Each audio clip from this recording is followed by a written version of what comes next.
Bueno, estamos con uno de los referentes de una de las organizaciones que jugó un rol clave para tratar de garantizar, primero, que lleguemos en paz, digamos, a este comicio del domingo, y, digamos, segundo, que aumenten los grados de transparencia, lo cual no quita que haya habido, como de costumbre, trampas, maniobras, etcétera, pero que la percepción general, por lo menos que tenemos, es que no se comparan con las que hemos visto durante las PASO o en elecciones, o en las elecciones de Tucumán, por ejemplo.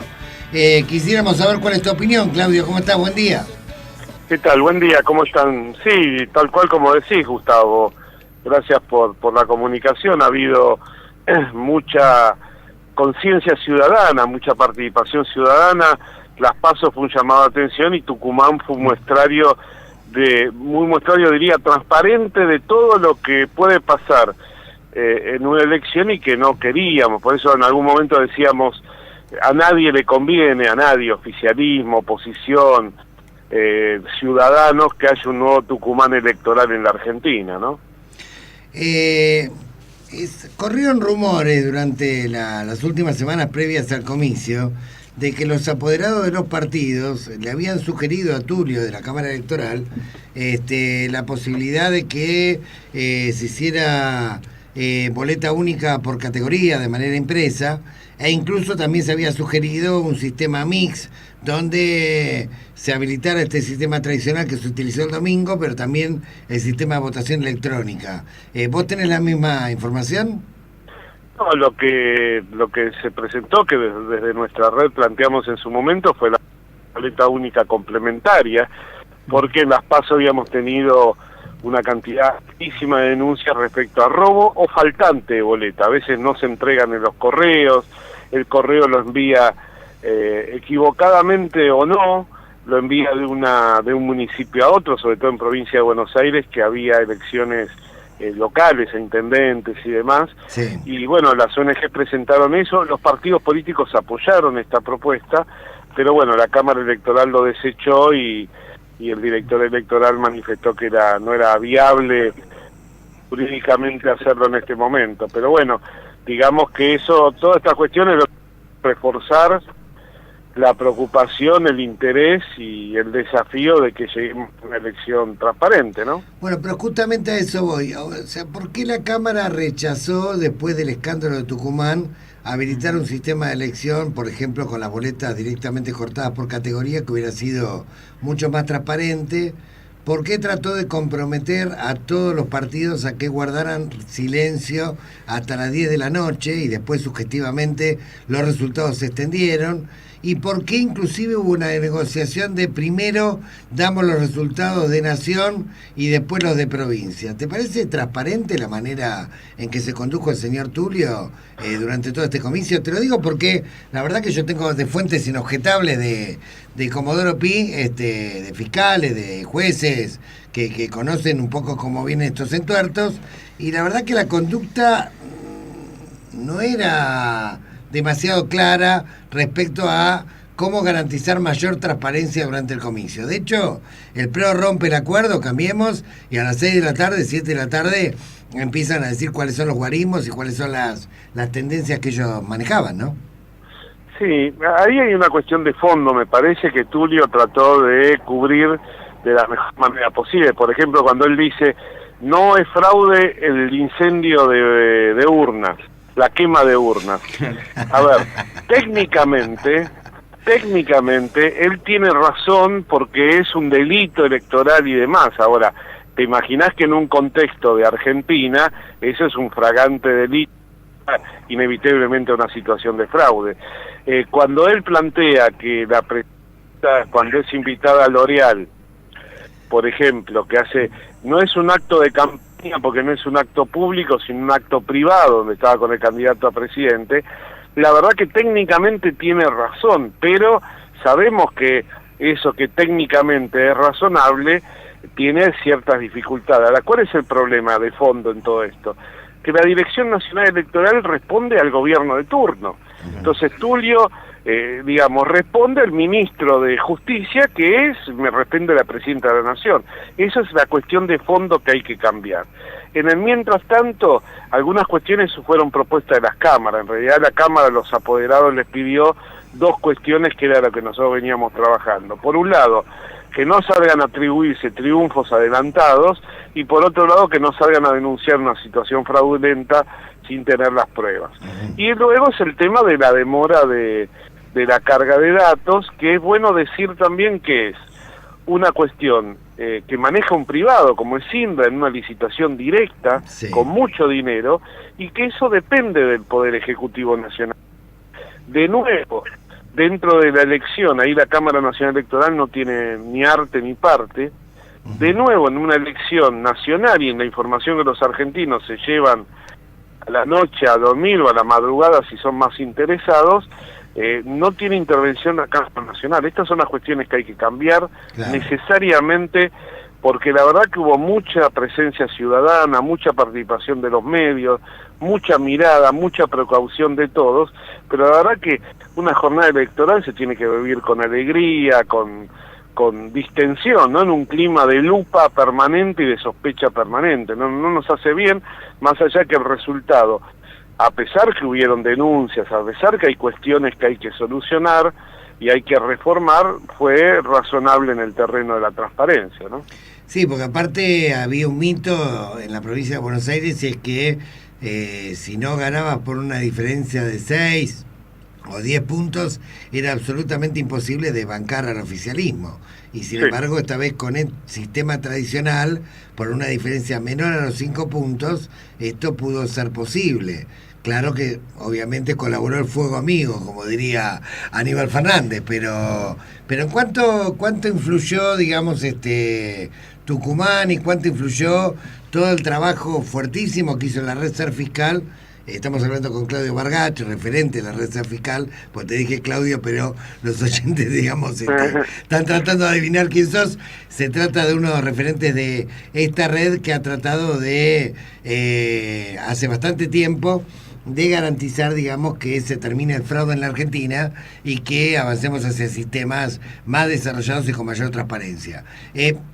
¿Por qué se rompió ese mito en la provincia de Buenos Aires? No, bueno, el mito es existente. Es más, yo me contacté durante el día con actores importantes del gobierno con los datos que podían tener, y la verdad que tenían primero datos que manejábamos casi todos por otros medios, y tenían ganador a Aníbal Fernández por 3 puntos. Y no solo eso, te diría más, mira, yo lo corroboré con gente del macrismo, de Cambiemos, de llegada muy directa al círculo íntimo, digamos, personal, y tenían el mismo resultado. O sea, ellos mismos o algunos de esos sectores daban como que los 3 puntos de diferencia que se transmitían era lo que iba a pasar en beneficio en favor de Aníbal Fernández. Con lo cual ahí hay una... Claudio, ahí te cuento algo, ahí te cuento algo porque no es la información que manejaban en los máximos niveles. El día miércoles a la noche recibieron una encuesta completa que habían mandado a hacer con miles y miles de casos, invirtiendo dinero público, obviamente, que hicieron la CIDE y también parte de la policía, en la cual Scioli estaba clavado entre el 36 y el 38, Macri tenía 30 y una proyección que podía ir hasta 35, y Aníbal Fernández estaba perdiendo con Vidal por 3 o 4 puntos. Esto lo manejaban altísimas autoridades del gobierno nacional y también del PRO. Obviamente esto también, sí, claro, se había filtrado, inclusive hubo un blog que creo que se llamaba Código Rojo, que filtró esa encuesta, que no era una encuesta obviamente no paga, hecha con los fondos públicos concretamente, y donde los tipos querían tener la posta a posta de cuál era la tendencia que podía ocurrir, que evidentemente esa encuesta fue correcta, porque fue lo que después se plasmó en el resultado final, ¿no? Sí, sabés, Gustavo, que ese tema, partiendo el viernes, es desplegar toda la gama de posibilidades para revertirlo efectivamente en el momento del... que la presencia de ciudadanos, de fiscales, presencia de medios, distintos tipos de acciones, impidió que se despliegue lo que el miércoles a saber y trataron de montar el día domingo. Yo te estoy comentando algo, digamos, que pasó el domingo, que tenían el dato, que después obviamente corroboró lo que vos perfectamente decís. Yo creo que la red fiscal hizo un buen trabajo, el impacto con los medios nacionales que acompañaron la difusión de nuestra tarea fue muy importante para nosotros, y sobre todo lo que más me emociona en lo personal, y la verdad lo digo sinceramente, el concepto de emoción son los ciudadanos anónimos que se adhirieron al proyecto, gente que te da su documento, su número de documento, su mail, para integrarse voluntariamente a esta tarea, ¿no? Bien. La última pregunta, ¿cuáles son los distritos donde hubo mayores episodios de fraude? ¿Sí? ¿Y qué tipo de fraude fue el que se denunció? No, obviamente con Urbano y el norte son siempre los más complicados, se manifiesta la situación. Una baja, pero aún se nota nosotros duplicamos el nivel de consultas y de denuncias, más de 7.000 y pico reales. Después tuvimos muchos tuiteos, llamados y demás, pero digamos, y corroborado eso, bajó 34% la denuncia de faltantes de boletas. La vez anterior habíamos 74%. Esto no significa que no se solucione en el momento, ¿no? Cosa que pasó, había fiscales, había una red de comunicación y demás. Apareció una cuestión nueva, que era la ruptura del número, sobre todo en Cambiemos, del número de que vos sabés que si eso se produce y se vote sin eso, no hay robo de boleta, pero es lo que encontraron para después anular el voto. Porque si vos sacás el voto del sobre y no tiene el número de lista, se puede recurrir y anular ese voto. Había un 10% que denunciaron esto, y después elementos menores que no son menores para nosotros.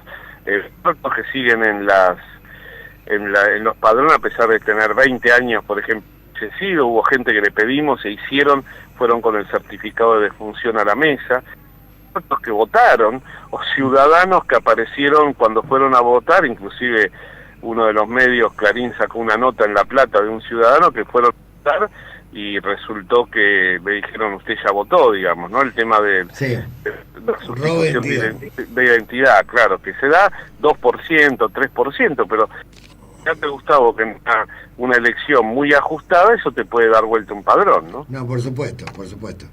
Bueno, Claudio, la verdad que los felicitamos mucho por el trabajo que hicieron, y bueno, y ojalá que ahora este nuevo escenario que se ha abierto, cualquiera sea el resultado del balotaje, permita avanzar hacia formas más transparentes y claras, digamos, y que la cuestión del fraude electoral pase a ser un episodio prehistórico, digamos, remoto. Sí, digamos eso. Muchas gracias por el apoyo, no solo en comunicación, sino en el plano personal que nos asentó. Vos sabés que nuestra tarea es absolutamente voluntaria, ciudadana, somos todos activistas, porque a algunos no les gusta la palabra militante, a mí me gusta mucho, pero bueno, acordamos con la mesa que activistas ciudadanos es un término que nos cubre a todos, así que nos gusta mucho lo que estamos haciendo y estamos muy contentos por el fruto. No tiene que ver con quién ganó, quién perdió, eso nosotros, esa discusión política, algunos la hacemos en otros lugares, otros no, pero no significa que transparencia significa que pierdan algunos o ganen otros. Esto también me parece importante destacarlo, por eso es bueno que si ustedes ven el mapa, todos vemos el mapa que quedó, es un gran rompecabezas donde hay representación de distinto tipo. Lo importante es que el ciudadano cuando vote con tranquilidad y que ese voto sea contado efectivamente. Así que bueno, nos veremos al balotaje porque vamos a trabajar también en esa elección, por supuesto, ¿no? Así es. Claudio, ¿dónde se puede comunicar la gente si se quiere sumar para el balotaje, auditar la elección? Mira, serfiscal.org es nuestra página, que eso es importante, lo mantenemos ahora. Estamos viendo si los partidos que están asociados a la red van a participar o necesitan estos ciudadanos. Vamos a imaginar algún tipo de participación con la gente nueva. Hay mucha gente motivada después del resultado de la tarea, digamos, desarrollada, que quiere colaborar, que el miércoles tenemos nuestra reunión de mesa nacional y vamos a imaginar alguna posibilidad de darle respuesta a esta gente. Y después, bueno, el día de la elección, el 0800, que tuvo mucha mucho valor, que es 0800-666-1500, pero eso el día de la elección, pues nosotros como grupo no tenemos oficina y ese tipo de cosas, sino que tenemos todos los cafés de Buenos Aires. ¿Cuánta gente se sumó en esta elección del domingo? Y arañamos las 10.000 personas aproximadamente. Nosotros en el año 2013 tuvimos 45.000 inscriptos, mucho movido en el movimiento de las marchas ciudadanas y la debilidad de los partidos políticos. Ahora, muchos ciudadanos fueron directamente a los partidos políticos porque hubo 3 grandes fuerzas competitivas a nivel presidencial y demás, con lo cual nosotros no nos interesa nuestra propia estadística decir, porque nosotros, así como el voto es de la gente, no de los partidos, los fiscales no son de la Reserva Fiscal, nosotros somos un medio que canaliza un poco alguna necesidad y genera algún tipo de conciencia en este sentido, ¿no? Bueno, Claudio, te agradecemos mucho y seguramente vamos a hacer contacto con vos antes de estas definitorias elecciones que vienen con el balotaje en la Argentina. Cómo no, muchísimas gracias. Bueno, que tengas muy buen día. Hasta luego.